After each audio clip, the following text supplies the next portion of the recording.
بسم اللہ الرحمن الرحیم، السلام علیکم۔ میں ہوں زین العابدین، آپ دیکھ رہے ہیں پروگرام جہان سیاست۔ آج کے پروگرام میں سب سے پہلے ہم بات کریں گے غزہ کی، اور جو جنگ کا دائرہ پھیل رہا ہے، کیا امریکہ حوثیوں اور ایران کے خلاف کوئی خاص کام کرنے والا ہے، کوئی خاص ہدف ہے اس پہ بات کریں گے۔ پھر عالمی عدالت انصاف کی جو رودات ہے اس کا بھی کچھ ذکر ہوگا، اور اس کے بعد پھر ہم آئیں گے کشمیر کے معاملے پہ۔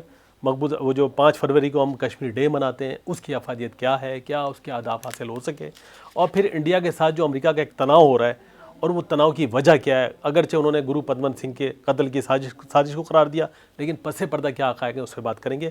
اور اس کے ساتھ جو نیکسلائٹ باغیوں نے ایک نئی تحریک ان کے یہاں پھر سے اس پہ زور آیا ہے، اس پہ بات کریں گے۔ اور انڈیا میں جو ہندوتوا کی وجہ سے جو نفرت مودی سرکار پھیلا رہی ہے اور میڈیا پہ پابندی عائد کر رہی ہے الیکشن سے پہلے، ان سب کے مقاصد کیا ہیں مودی کے، اس پہ بات کریں گے۔ یہ ہیں آج کے پروگرام کے موضوعات۔ مرزا صاحب السلام علیکم۔ وعلیکم السلام۔ دیکھیے، غزہ کی جو بات ہم کرتے ہیں، وہاں پر جو ظلم و ستم کا بازار گرم ہے، اور جس طرح کی خون ریزی ہو رہی ہے، جس طرح سے کہ نہتے شہریوں کو مارا جا رہا ہے، انسانیت آج جو رو رہی ہے، انسانیت کا وجود ختم ہو گیا ہے دنیا کے اندر، قیامت کا منظر ہے۔ کیونکہ اگر آپ دیکھیں کہ کبھی بھی ایسا نہیں ہوا کہ آپ نے جان بوجھ کے، ساری دنیا دیکھ رہی ہے کہ بھئی غریبوں پر، نہتے لوگوں پر اس طرح سے بمباری کر رہے ہیں، جو کہ ساؤتھ افریقہ نے بھی نہیں کی ہے۔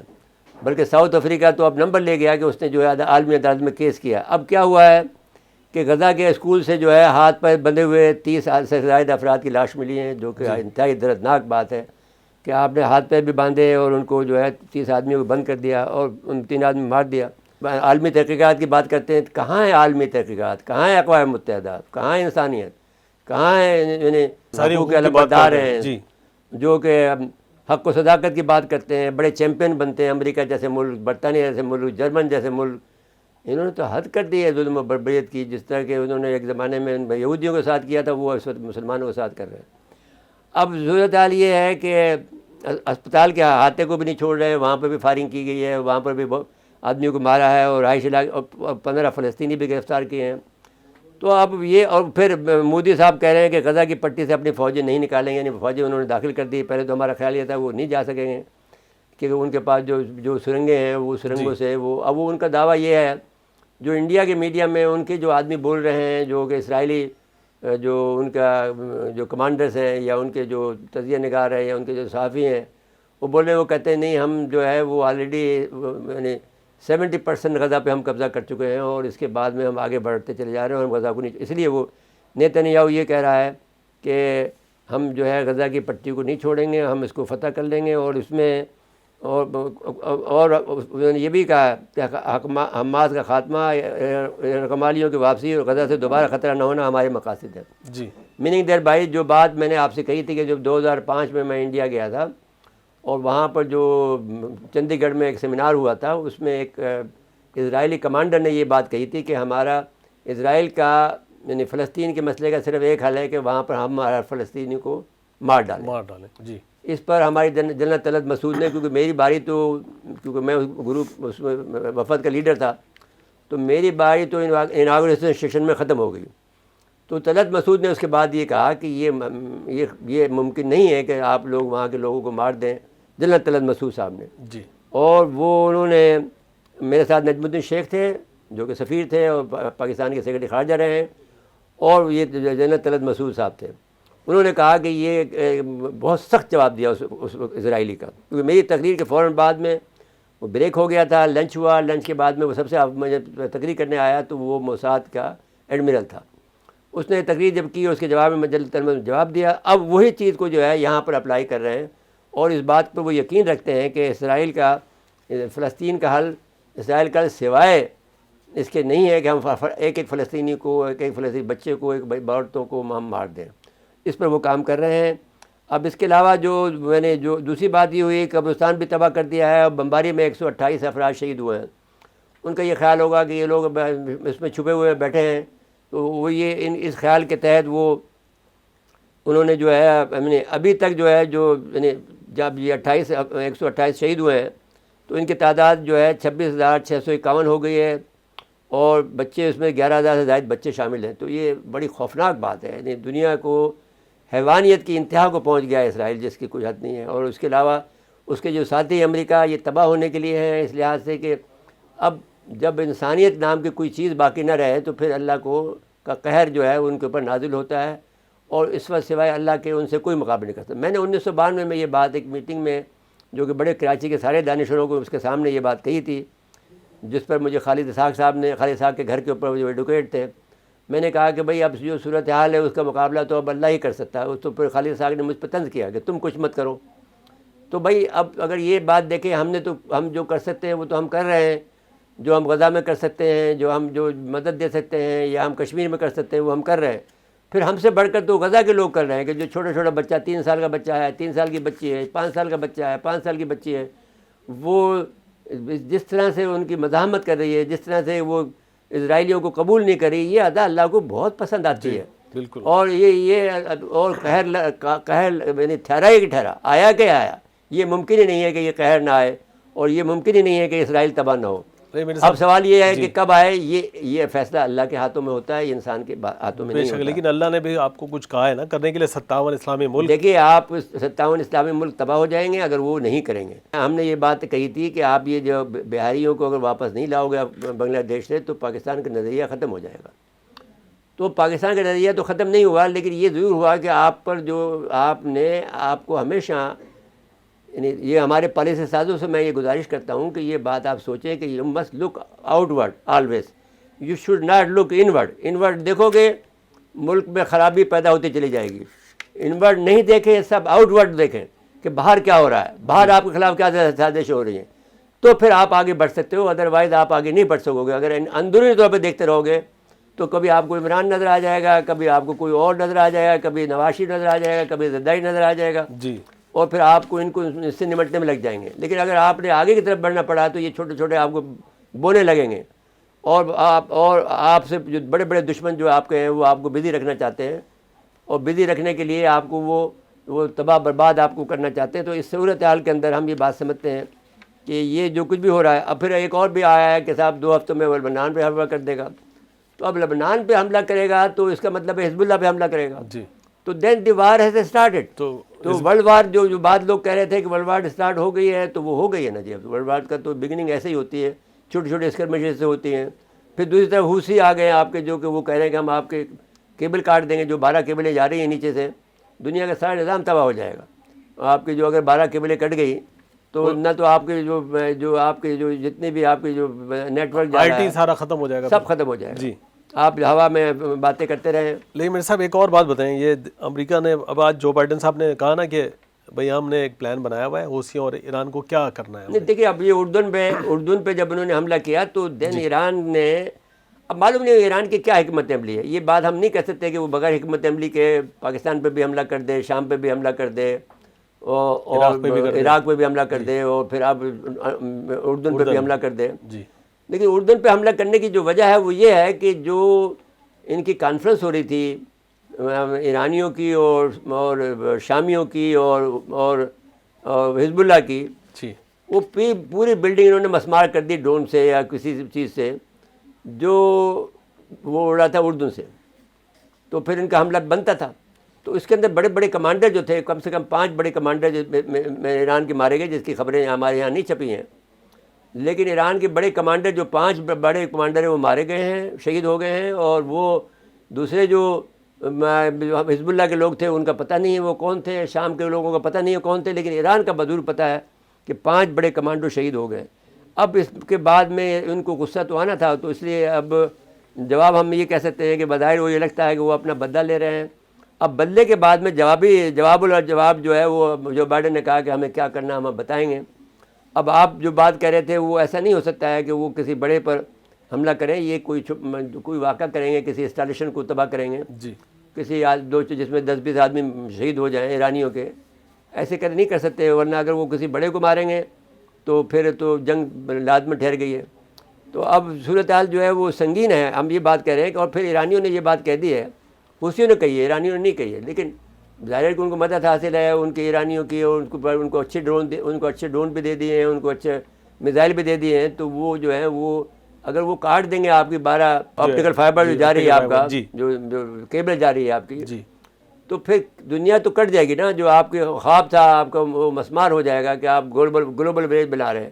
آپ نے ہر ایک کے ہاتھ میں موبائل دیکھ کر اسے غلام بنایا ہوا ہے. جو چیز چاہتے ہیں آپ وہ آپ کے سامنے, آپ کو دماغ کو پڑھ کر وہ آپ کے سامنے وہ پیش کر دیتا ہے. آپ چاہتے ہو کہ صاحب اس وقت میں کیا دیکھوں, یا آپ دیکھنا شروع کریں گے, ایک پروگرام دیکھنا شروع کریں گے, اس کے اوپر ایک آپ کو لا کے دیکھ لیں گے. آپ نے فرض کر لیجیے کہ آپ نے غزہ پہ دیکھنا شروع کیا تو غزہ پہ آپ لا کے جتنے بھی لوگوں نے غزہ پہ باتیں کی وہ لا کے رکھ دیں گے.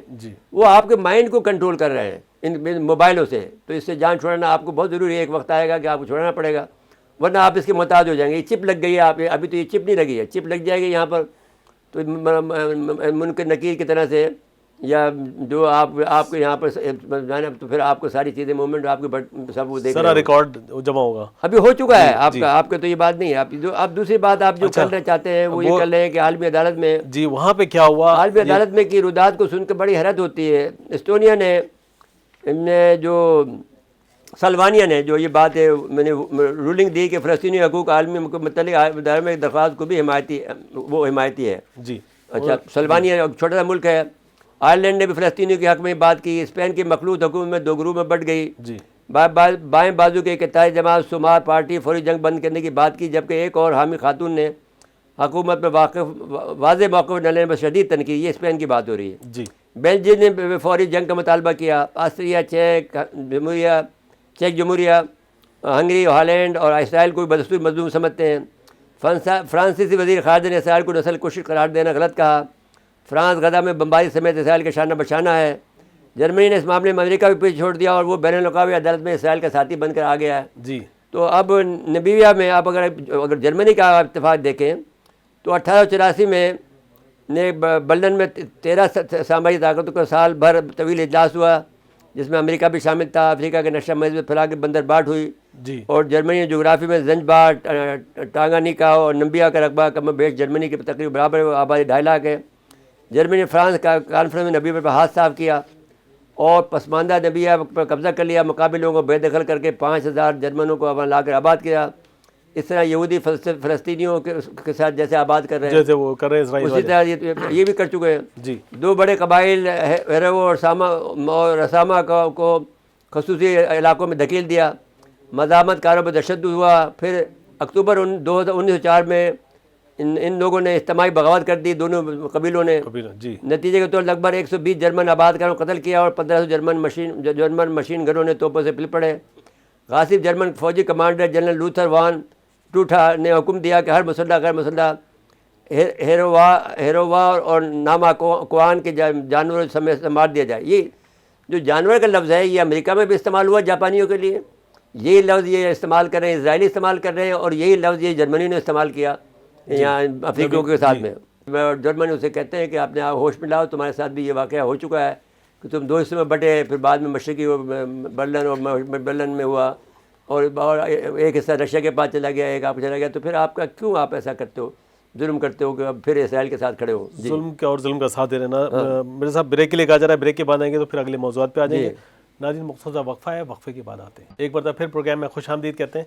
میرے صاحب ذرا انڈیا اور امریکہ کے درمیان جو تناؤ ہے, بات یہ ہوئی ہے کہ جو سکھ رہنما کو قتل کرنے کا جو منصوبہ بنایا گیا تھا, جی اس آدمی کو امریکہ نے پکڑ لیا. جی اب اس کے بعد سے کانگریس میں اس پر بحث شروع ہو گئی ہے کہ آپ انڈیا کو کیوں, کیونکہ سکھوں کا معاملہ یہ نہیں ہے کہ وہ مسلمان ہیں, ان کا مسئلہ یہ ہے کہ وہ سکھ ہیں, وہ غیر مسلم ہیں, اور وہاں پر بہت طاقت رکھتے ہیں. امریکہ میں بھی, آسٹریلیا میں بھی, خصوصاً اگر آپ اگر لنڈن جائیں تو ساؤتھ ہال جو ہے, آپ معلوم نہیں ہوتا, وہ سکھستان لگتا ہے آپ کو. ساؤتھ ہال میں رہا ہوں لندن میں, تو وہاں پر سکھنیاں اور سکھ جو ہیں وہ اپنے ہوٹلیں کھولے بیٹھے ہیں. گرودوارہ ان کو دیکھیں اتنا شاندار ہے جیسا کہ ان کا چرچ ہوتے ہیں.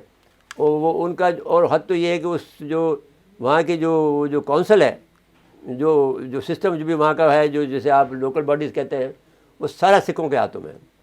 تو اس طرح سے سکھوں کی جو طاقت ہے, اور سکھ وہاں پرامن ہیں, کوئی گڑبڑ نہیں کرتے ہیں, قانون کے پابند ہیں, اور بہت زیادہ گوروں کا ساتھ دیتے ہیں. اور اس لیے بھی دیتے ہیں کہ وہ سکھوں نے جو پہلی جنگ میں دوسری عالمی جنگ میں ان کا ساتھ دیا تھا, اور تو اس لحاظ سے امریکن ان کا بہت خیال کرتے ہیں. تو اب امریکہ میں یہ سوال اٹھ پڑا اگر وہ چاہتے ہیں کہ ہم بھی اب سوال یہ ہے کہ اگر کیا آپ یہ سوال کر سکتے ہیں یا کوئی بھی کر سکتا ہے کہ کیا ایسا نہیں تھا کہ وہ یہ سکھ جو کو پکڑا گیا اس کو اس کے معاملے کو دبا دیتے, ہزاریں معاملے دبا دیتے, تو انہوں نے کیوں اچھالا؟ اچھالنے کی وجہ یہی ہے کہ یہ انڈیا جو ہے ان کو آنکھیں دکھا رہا ہے, ایک بات. دوسری بات یہ ہوئی ہے کہ وہ بارگیننگ کھیل کھیل رہا ہے. اس نے جب امریکہ سے آیا, امریکہ نے اس سے کچھ چیزیں مانگی تو امریکہ نے ان کو کہا کہ یہ ہم نہیں دے سکتے ہیں, تو انہوں نے رشیا کو بلا کر ان کے وزیر خارجہ کو بلا لیا اور 20 معاہدے کر ڈالے. تو اس نے امریکہ کو ناراض کر دیا کہ بھئی ہم نے تو اس پر جو بیٹ لگائی تھی یہ تھی کہ بھئی یہ ہمارا پارٹنر بنے گا اور اسلحہ ہم سے خریدے گا, تو یہ تو اسلحہ رشیا سے خرید رہا ہے. اور انڈیا میں بڑے تاشے بج رہے ہیں, تاشے سمجھتے ہو جو ویسے بجاتے ہیں, جو ڈھول کا جو چھوٹا حصہ ہوتا ہے جو چھوٹے چھوٹے اس سے بنائے جاتے ہیں, ڈھول تاشے بج رہے ہیں. تو جو محاورہ ہے وہ تو یہ ہے نا, تو اس میں وہ کہہ رہے ہیں کہ صاحب ہم نے تو اب ہماری پوزیشن بڑی بارگیننگ ہو گئی ہے, ہم کیا پرواہ کرتے ہیں امریکہ جائے کھڈے کے اندر, ہم جاؤ, ہم نے ان سے ہمارے پاس اور اب چینل ہیں, ہم فرانس سے لے لیں گے, ہم رشیا سے لے لیں گے. اس نے امریکہ کو ناراض کر دیا. فرانس سے بھی ناراض ہے امریکہ کیونکہ اس کا کمپیٹیٹر ہے اسلحہ کی سپلائی میں, اور رشیا تو زیادہ ہے. تو اب اس پر انہوں نے یہ کام کیا, پہلا کام یہ کیا کہ اپنے معاملے کو, جیسے ہم نے چالاکی کی تھی کہ جب ہم نے یہ فیصلہ کرنا تھا کہ ہمیں سعودی عرب میں ہم سعودی عرب اور UAE کا ساتھ نہیں دینا ہے حوثیوں کے خلاف یمن میں, تو ہم نے پارلیمنٹ میں لے گئے. پارلیمنٹ نے فیصلہ کر دیا کہ ہماری فوج مسلمانوں کو مارنے کے لیے نہیں بنی ہے. ادھر سے جو فیصلہ آج درست ثابت ہو رہا ہے. آپ بہت ناراض ہوئے ہم سے, ہمیں UAE کے وزیر نے دھمکی دی کہ تمہیں اس کی سزا ملے گی, اور انہوں نے سزا ہمیں دی. وہاں پہ مندر قائم کر دیا, ہمیں ان کو ہمارے ساتھ میں ہماری مدد بند کر دی, ہمارے آدمی کم کر دیے. لیکن اب الٹیمیٹلی پہلے تو وہ خود نکلا, UAE نکلا, متحدہ عرب امارات نکلا جنگ سے, کیونکہ حوثیوں نے ان کے پر بھی حملہ کرنا شروع کر دیا تھا. جب آپ کو یاد ہوگا کہ جو ہم نے لاہور میں پروگرام کیا تھا اس میں ہم نے 3-4 باتیں آپ سے کہی تھیں. ایکشن لیں گے, جتنے بھی ہمارے خلاف کام کر رہے ہیں, جو ہمارے خلاف ہائیبرڈ وار لڑ رہے ہیں, ہم سب کو ماریں گے, چاہے وہ کسی جگہ رہتے ہوں, انڈیا میں رہتے ہوں یا ایران میں رہتے ہوں یا وہ افغانستان میں رہتے ہیں. تو اس پر بہت سخت غصے میں تھا ہمارا چیف, اور اس نے یہ بات کہی. ہم نے ابھی تو ہم سخت لفظ میں کہہ رہے ہیں, اس وقت تو ہم نے آپ کو بتایا تھا کہ بھئی یہ ممکنہ فیصلے ہو سکتے ہیں, ابھی تو ظاہر ہو گئے ہیں. دوسری بات یہ ہے کہ ہم نے یہ فیصلہ کیا ہے کہ انہوں نے یہ ہمیں دعوت دی ہے کہ آپ یہ جو پورا جو عالمی بزرگاہ ہے اس میں آپ ہمارے ساتھ شامل ہو جائیں, جو 12 ملک کی جو فوج بن رہی ہے. پاکستان نے اس سے انکار کر دیا کہ بھئی ہم اپنے مسلمان بھائیوں کے خلاف نہیں لڑ سکتے ہیں, نہ ہم ایران کے خلاف لڑ سکتے ہیں, نہ ہم سعودی عرب کے خلاف لڑ سکتے ہیں, نہ ہم حوثیوں کو مار سکتے ہیں. تو امریکہ نے ہم پر زور ڈال رہے ہیں کیونکہ آپ کہنے لگا بھئی یہ تو عالمی گزر گیا ہے, اس پر تو آپ ہمارا ساتھ دیں. تو پاکستان نے کہا نہیں, ہم حوثیوں سے نہیں لڑیں گے. تو ایک تو یہ بات ہو گئی. دوسری بات یہ ہو گئی کہ انڈیا نے جو آپ نے سوال کیا ہے, تو انڈیا کو انہوں نے جواباً یہ کیا کہ جو ان کے جو اسکائی گارڈ جو بہترین ڈرون تھے وہ انہوں نے ڈیل جو کینسل کر دی. تو انہوں نے اب انڈیا کو دینا بند کر دیا. وہ آپ کے سوال کے سیدھا سا جواب یہ ہے کہ جو اس کے تعلقات ایران کے ساتھ میں اور فرانس کے ساتھ میں اور جو روس کے ساتھ میں ہو گئے ہیں, اور وہ بیلنس آف پاور کو ڈسٹرب کر رہا ہے, تو انہوں نے پاکستان کی اہمیت کو مانتے ہوئے ان کو اسکائی گارڈ دینے سے منع کر دیا. طریقہ وہی استعمال کیا کہ وہ پارلیمنٹ میں چلے گئے, وہاں پہ انہوں نے رد کر دیا, کانگریس نے رد کر دیا, کیونکہ انہوں نے اٹھایا کہ امریکی شہری کی جان خطرے میں انہوں نے ڈال دی ہے. تو ٹھیک بہانہ بنایا انہوں نے, ٹھیک باتیں کی. انہوں نے کہہ بھی دیا کہ ہم امریکی شہریوں کے معاملے میں بڑے حساس ہیں. تو ابھی پہلے تو نہیں تھے, اب کیسے احساس ہو گئے جب آپ کا سامان نہیں بک رہا ہے اور وہ خرید رہے ہیں فرانس سے, اور آپ کو دھمکی بھی دے رہے ہیں کہ جاؤ تم جملہ آپ ان کے اینکر کا سنیں کہ ہمارے لیے تمہاری کیا حیثیت ہے, امریکہ سے کہہ رہے ہیں. امریکہ کو تو تیش میں تو آنا ہی ہے. تو وہ زیادہ یہی کر سکتے تھے کہ ایک ہی ان کا معاہدہ ہوا 3 ملین کا تھا, 3 ملین نوٹ تو خود چھاپتے نا, انہیں 3 ملین نوٹ چھاپ دیں گے, انہیں کون سا فرق پڑتا. تو وہ کون سے اس کے مقابلے میں سونا رکھتے ہیں. ہم سمجھتے ہیں کہ ہمارے پاس سی گارڈ جیسے یا اس سے اچھے یا اس سے کم درجے کے اچھے ہمارے پاس آلریڈی موجود ہے جو ہماری دفاع کی صلاحیت رکھتے ہیں. ہمارے پاس تیاری ہے. ہمارے پاس کوئی آدمی ہمارے بارے میں, ہمارا پڑوسی ملک کوئی آدمی بشمول چین یہ نہیں سمجھے کہ ہم ایسے بیٹھے ہوئے ہیں. میں نے کوئی بھی ہم لڑائی نہیں کرنا چاہتے کسی سے بھی, لیکن کسی نے بھی ہمیں کیا تو ہم جیسے ہم ٹھوکیں گے ویسی طرح ٹھوکیں گے جس طرح ہم نے 27 فروری 2019 کو ٹھوکا تھا. اچھا, میں بات کر رہا تھا کہ وہ جو ہندوتوا کا عروج ہے, تو بھائی ظاہر صاحب بات یہ ہے کہ عروج کی بات یہ ہے کہ انہوں نے ایک سائنسی طور پر ایک ہندوتوا کو ایک مذہب کے طور پر پیش کیا, جبکہ ان کے پاس کوئی مذہب نام کی چیز نہیں ہے جس کو آپ مذہب کہہ سکیں. جی. اس لیے کہ ان کے پاس آپ کوئی آدمی سانپ کو پوج رہا ہے, کوئی آدمی درخت کو پوج رہا ہے, کوئی آدمی کالی ماتا کو پوج رہا ہے, کوئی دوسرے بت کو پوج رہا ہے. جس طرح سے بت میں نے لات و منات تھے خانہ کعبہ میں 360 رکھے ہوئے. ایسے ان کے پاس ہے. اب درختوں کو پوجنا ہے, کوئی گائے کو پوجتا ہے, اب گائے ماتا کہتا ہے اس کو. اب گوبر کھاتا ہے, اس کا پیشاب پیتا ہے. آپ تو یہاں پر زبان کی خوشبو دیتے ہیں یا اپنے پانی لاتے ہیں وہاں سے زمزم کا, تو چھڑکاؤ کرتے ہیں اپنے گھروں میں, وہ پیشاب کو کرتے ہیں. تو جس پر ایک دن اسرائیل نے کہا ہے تم جیسا بیہودہ, تم سے زیادہ یعنی میں نے گندا آدمی کوئی ہو سکتا دنیا میں ہو سکتا ہے. لیکن اسرائیل نے اس کو جواب دیا تھا کسی ایک آدمی کو, ہمارے فرینڈ ہیں, اس نے کہا تمہارے کوئی ہم برادر نہیں ہے. بلاگر تھے یا جو ویب سائٹ تھیں انڈیا ہیٹ واچ, یعنی انڈیا جس طرح سے مسلمانوں کے خلاف نفرت پھیلا رہا ہے, یہ ہیٹ کا لفظ جو ہے وہ خراب ہے یعنی یورپ کے لیے. تو انہوں نے وہ ٹیکنیک استعمال کی جو کہ یورپ کو اپیل کرتا ہو. تو انہوں نے انڈیا ہیٹ واچ کا لفظ استعمال کیا کہ انڈیا کس سے ہیٹ کر رہا ہے, مسلمانوں سے. تو اس کو وہ اجاگر کرنا چاہتے ہیں ہیٹ کے نام سے. دوسری بات انہوں نے جو کہا ہندوتوا واچ نام لکھ دیا کہ ہندوؤں کے جو مظالم ہیں وہ کس طرح سے بڑھ رہے ہیں, اس کو انہوں نے بند کر دیا ہے. اور اس کی وجہ سے ساری دنیا میں انہوں نے اس کا کہا ہے, ان کا نام بھی لیا ہے کہ ان میں مسلمانوں کے خلاف جو نفرت انگیز تقریر تھی وہ رپورٹ شائع کرتے تھے. اور انہوں نے اب تک جو ہے 255 دستاویزی جو واقعات کا تجزیہ کیا ہے. 80% واقعات مودی کے بی جے پی کی حکومت کی آنے کے بعد میں ہوئے ہیں. جی. اور نومبر 2022 میں ایکس پلیٹ فارم ایلون مس کی سرپرستی میں آنے کے بعد بھارت میں ایکس اکاؤنٹ پر مشتمل سینسرشپ بڑھ گئی ہے. گزشتہ 2023 میں ایکس کمپنی نے امریکہ میں قائم Indian American Muslim council Hindu for human rights اور انڈیا اکاؤنٹس کو بھی روک دیا ہے. بانی دی پولیس پروجیکٹ سترا وچین کا کہنا ہے کہ مودی حکومت اقلیتوں کے خلاف تشدد کی معلومات یا کسی قسم کی کوئی بھی ڈاکومنٹ نہیں چاہتی. بالکل. تو اب ایسی صورتحال میں 2017-2000 میں ہندو قوم کی شدید تنقید کے بعد ان کا کام بند کر دیا گیا. عالمی میڈیا پر نظر رکھنے والے ادارے reporter of out of border RSF کی سالانہ رپورٹ کے مطابق 2023 کے ورلڈ پریس فریڈم انڈیکس میں بھارت کی درجہ بندی 180 ممالک میں 161 پہ آ گئی, جو 2022 میں 150 پہ تھی, 11 اور بڑھ گئے. جی. یعنی جو خراب ترین میں نے جو ترین ہے واچ لسٹ میں, اس میں 180 ممالک میں سے 161واں نمبر ان کا آ گیا ہے. پھر بھی سب کچھ ہونے کے باوجود دنیا کچھ بھی نہیں کر پا رہی ہے مودی صاحب کا. مودی اپنے ہدف میں کامیاب جا رہے ہیں. دیکھیے زین صاحب, یہ بات ایسا ہی ہوتی ہے. وہ اسرائیل کے نقش قدم پہ جا رہا ہے. جی. لیکن اسرائیل کو اور اس میں یہ فرق ہے کہ غزہ کے لوگوں کی, فلسطینیوں کی تعداد بہت کم ہے. اس کے مقابلے میں ہندوستان میں 25 کروڑ مسلمان ہیں. تو صورتحال یہ ہے کہ اب مسئلہ یہ ہوتا ہے کہ ان کو پریشانی جو ہوتی ہے کہ ہم ان کو جگانے کی کوشش کر رہے ہیں. جی. تو جگانے پر وہ پریشان ہیں کہ راستے بتا رہے ہیں ان کو. جی. بھائی پتھروں سے لڑو, لکڑیوں سے لڑو, تب بھی جیت جاؤ گے, کیونکہ لڑائی بغیر گزارا نہیں ہے. نہیں ہو سکتا بھائی. آپ کو اللہ نے حکم دیا ہے. وہ ایک بچی نے مقابلہ کیا تھا نا کہ وہ جب وہ پڑھنے گئے اس کی برقع اتارنے کی کوشش کی تو اسے لڑی وہ. جی. تو کتنے لوگ ساتھ میں آ گئے. مطلب وہاں کے لوگ جب تک کھڑے نہیں ہوں گے کچھ ہو نہیں سکتا. تو اصل مرکز تو وہ ہے نا جی. ان کو چاہیے کہ وہ اب وہ کچھ کرے نا. جی بالکل ٹھیک ہے. میرے ساتھ پھر بریک کے لیے کہا جا رہا ہے. بریک کے بعد آئیں گے تو بھارت کی بات کرنی ہے اور نیکسلائڈ میں جو موومنٹ تیز ہوئی ہے اس سے بات کریں گے. ناظرین مقصدہ وقفہ ہے, وقفے کے بعد آتے ہیں. ایک بار پھر پروگرام میں خوش آمدید کہتے ہیں. میرے صاحب اب یہ نیکسلائڈ باغیوں والے معاملے پہ آ جائیں. انہوں نے اچھا کام کیا. بات یہ ہے کہ میں آپ سے پہلے کہہ چکا ہوں کہ آپ منی پور کے بعد میں وہ بہت سی طریقے ہیں. میں نے آپ سے بتایا تھا کہ جب میں نے ریسرچ کی تھی سمویئر 2005-06 میں, تو ان کے یہاں 29 آزادی کی تحریکیں چل رہی ہیں, 29. اور ایک پروگرام میں ہمیں یاد ہوگا کہ سچ بات میں ہم نے اس پوری 29 کو ہم نے گنوایا بھی تھا. ان کے فلیگ بھی دکھائے تھے, ان کے جھنڈے دکھائے تھے, ان کے ایم اور آبجیکٹ بھی بتائے تھے. اور اگر کہیں گے تو ہم اس کو دوبارہ سے دکھا سکتے ہیں.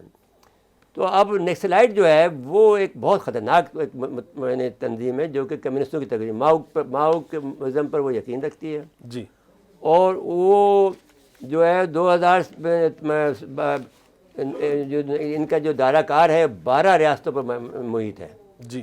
چھتیس گڑھ سے لے کر اور یہاں تک یو پی کی سرحدوں کو چھوتی ہے. حیدرآباد دکن والی AP جو ہے, آندھرا پردیش ہے, ساری جو نیکسلائٹ جو ہے اور بہت خطرناک اور بڑی جفا کش وہ بڑے بڑے لڑاکا لوگ ہیں. اچھا اب ان کے ساتھ جاتی یہ ہوئی ہے کمیونسٹ جو لوگ ہیں جی یہ بڑے زبردست, ان کے پاس کتابیں بھی ہیں, ان کے مارنے والے 1918 بنگال میں جنم, یہ 1918 میں جنم لی تھی صاحب. تو سب جگہ کمیونسٹ ختم ہو گیا سوائے چائنا کے, لیکن وہ بھی بہت نرم پڑ گیا. لیکن یہاں پر وہ نیکسلائٹ جو تحریک ہے وہ بہت زوروں پر ہے. عموماً یہ کہتے ہیں کہ رشین اور یہ جو چائنیز ہیں یہ ان کو مدد کرتے ہیں, ماؤ ہے تو چائنیز کرتے ہوں گے. تو اب سوال یہ ہے کہ اس وقت انہوں نے یہ حرکت کی ہے کہ 3 بھارتی کمانڈو کو مار دیا ہے. پہلے انہوں نے ایک فضا پیدا کی کہ بھئی ہم یہاں بیٹھے ہوئے ہیں, تو ایک بڑی تعداد میں ان کی وہاں پہنچی جی سرچ آپریشن کے لیے. ہاں تو اس میں سے 3 جو ہیں وہ ایک ہاتھ لگا کے بیٹھ گئے اور 3 کمانڈو مارے گئے اور 14 زخمی ہوئے. جی تو اس میں سے 17 آدمی ان کو متاثر ہوئے. تو یہ کمانڈوز ہے, یہ چھوٹے موٹے آدمی نہیں ہیں, یہ بہت بڑے لوگ. کمانڈو کی جو ہوتی ہے وہ لاسٹ چیز ہوتی ہے آپ کے پاس, جو ہتھیار آپ کے پاس ہوتا ہے. جی ایک اسنائپر ہوتا ہے, ایک کمانڈو ہوتا ہے. اسنائپر جو ہے 1-2 گولیاں مارتا ہے, وہ آپ کے سر کا نشانہ لے کر اس کو مار دیتا ہے. وہ اس کی ٹریننگ بہت شاندار ہوتی ہے, اس کے بعد بہترین گن ہوتی ہے. وہ نارمل گن نہیں ہوتی, اس کے اندر اس کا جو شیشہ جو فٹ ہوتا ہے وہ 50 گنا بڑھا کر آپ کے نشانوں کو بتا کر دکھا سکتا ہے. تو وہ زیادہ تر 1 کو مار سکتا ہے, 2 کو مار سکتا ہے, 3 کو مار سکتا ہے, 4-5 کو مار سکتا ہے. پھر وہ جہاں جب پتہ لگ جاتا ہے کہ اسنائپر جو ہے کہاں سے 1000 فیٹ کی 1000 گز پہ سے مار سکتا ہے. حد سے حد جو فگر جاتا ہے وہ 1500 جاتا ہے. جی ابھی تک 1500 کا فگر انڈیا پاکستان میں کہیں نہیں ہے جو کسی اسنائپر نے مارا ہو, لیکن اگر ہے بھی تو نظر نہیں آیا. تو ابھی تو بات یہ زیادہ تر اب یہ نیکسلائٹ کا میں یہ کہہ رہا ہوں کہ اگر آپ لوگ اس کے بعد کا دوسرا نمبر کمانڈو کا ہوتا ہے جو کہ بہت زیادہ ایکسرسائز کیے ہوتے ہیں. وہ لوگ جو ہر قسم کی چیزیں کھا لیتے ہیں, گھاس بھی کھا لیتے ہیں, جو چیز بھی مل جائے زندہ رہنے کے لیے, سانپ آ جائے اس کو بھی کھا سکتے ہیں, جو بچھو آ جائے اس کو بھی کاٹ پیٹ کے جیسے بھی اس کو زہر نکال کے پھر کھا لیتے ہیں. مطلب زندہ رہنے کے لیے انہیں ہر طرح کا ٹریننگ دی جاتی ہے. ان کمانڈو کو مارنا کمال کی بات ہے کہ ان کو کس طرح سے انہوں نے ٹریپ کیا اور ان کو مارا. تو یہ آپ یہ سمجھ سکتے ہیں کہ یہ بات یہاں پہ ختم نہیں ہوگی. اب اس کے بعد بوڈو لینڈ ہے جو آسام اور بنگال کی سرحد کے اوپر واقع ہے. اس کے بعد ناگالینڈ ہے. جی اس کے بعد اور دوسری بہت ساری ہیں جو شروع ہوں گے آپ کے, جو آپ کو یہ آپ نے جب سے امریکہ کو چیلنج کیا ہے تو امریکہ نے آپ کو جو انفارمیشن دینی تھی وہ بند کر دی ہے. یہ کر دیں گے, یہ کر دی ہے, یہ مس گائیڈ کریں گے آپ کو. آپ کے پاس سیٹلائٹ ہے, ہاں معلوم ہے آپ کے پاس بہت سارے سیٹلائٹ ہیں. تو آپ کو یہ پتہ ہے کہ جب ہمارے لوگ بارڈر کراس کرتے ہیں تو آپ کو پتہ چل جاتا ہے کہ ہم نے پاکستان کا فلانا آدمی بارڈر کراس کر رہا ہے. جی آپ کو یہ پتہ چل جاتا ہے کہ ہماری ویب سائٹ آپ نے بہت ساری ہیک کی ہوئی ہے. آپ کو پتہ چل جاتا ہے ہمارے پاس شناختی کارڈ کس کے پاس کیا ہے, ہمارا ڈاٹا آپ نے بہت سی جگہ چوری کیا ہوا ہے.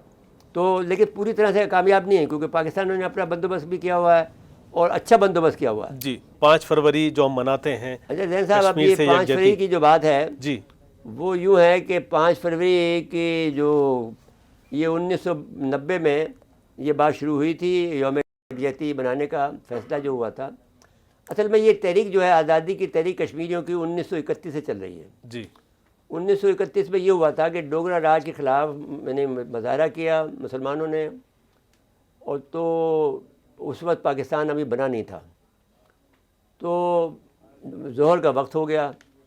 ظہر کا وقت جب ہوا تو ایک آدمی اٹھا اور اس نے اذان دی تو ڈوگروں نے اس کو گولی مار دی. اس نے اللہ اکبر ہی کہا تھا, اس نے گولی مار دی.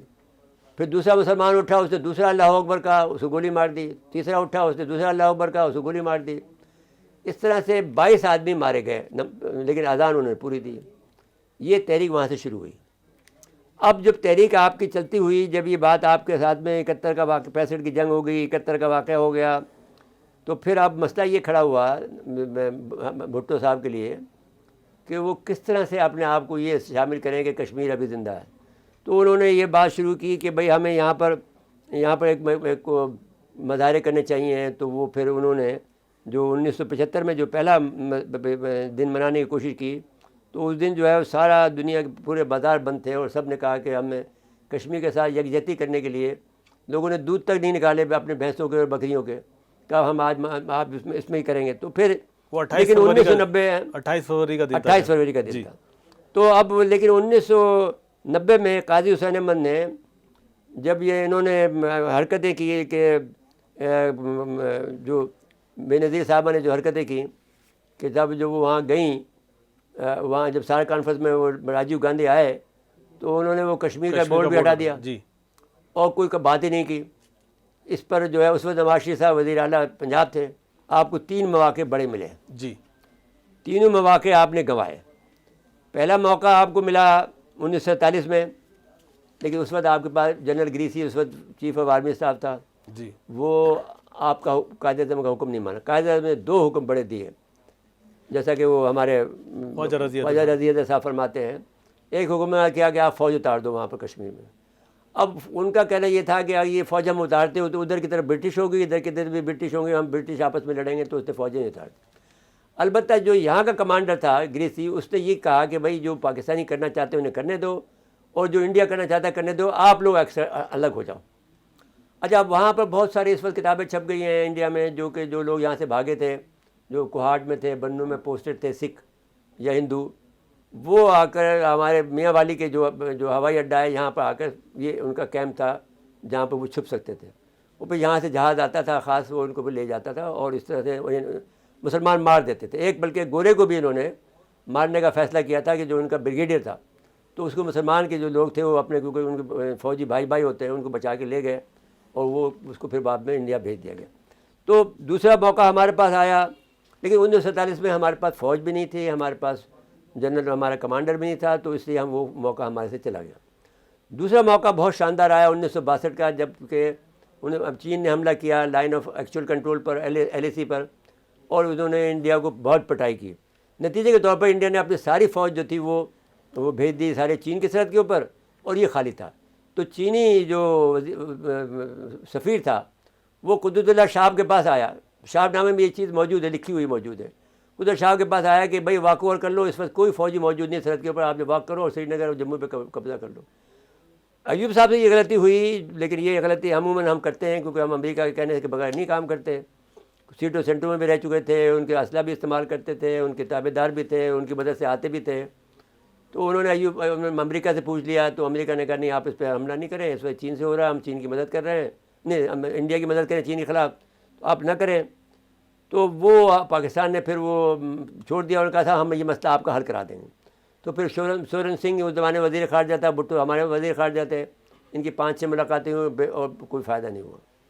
اس وقت تک یہ فیصلہ امریکہ کر چکا تھا کہ ان کو پاکستانیوں کو ہمیں نو ایگزٹ فرام پاکستان، یہ فیصلہ کر چکا تھا. اور ہم اس زمانے میں وہ اس کا ریبر 1 اور ریبر 2 کا بھی اسپیس میں مظاہرہ کر چکے تھے، تو ہماری طاقت مانی جا رہی تھی. تیسرا اور آخری موقع ہمیں جو 1999 میں آیا جب ہم نے کارگل پہ حملہ کیا. امریکہ نے ان سے کہا کہ انڈیا آپ کے خلاف ایٹم بم استعمال کرنے جا رہا ہے.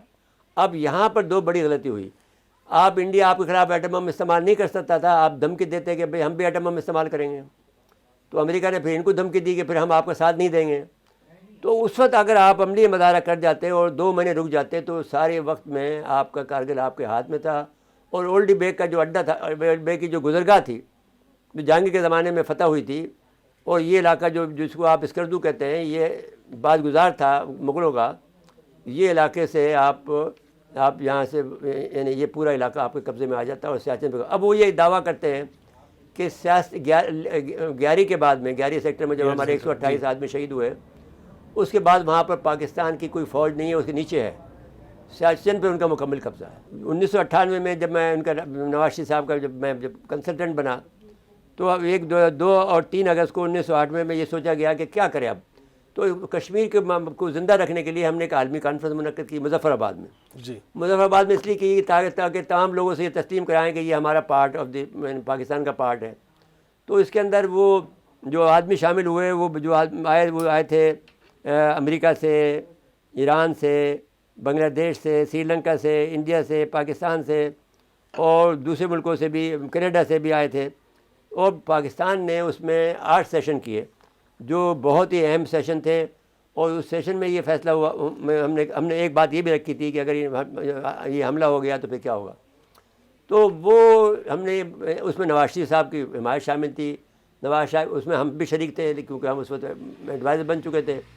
تو متحرک پالیسی بنی جو ہم نے نواب وقت کے اخبارات میں اس کی پھر پوری 3 قسطوں میں اس کی پوری روداد ہم نے شائع کی.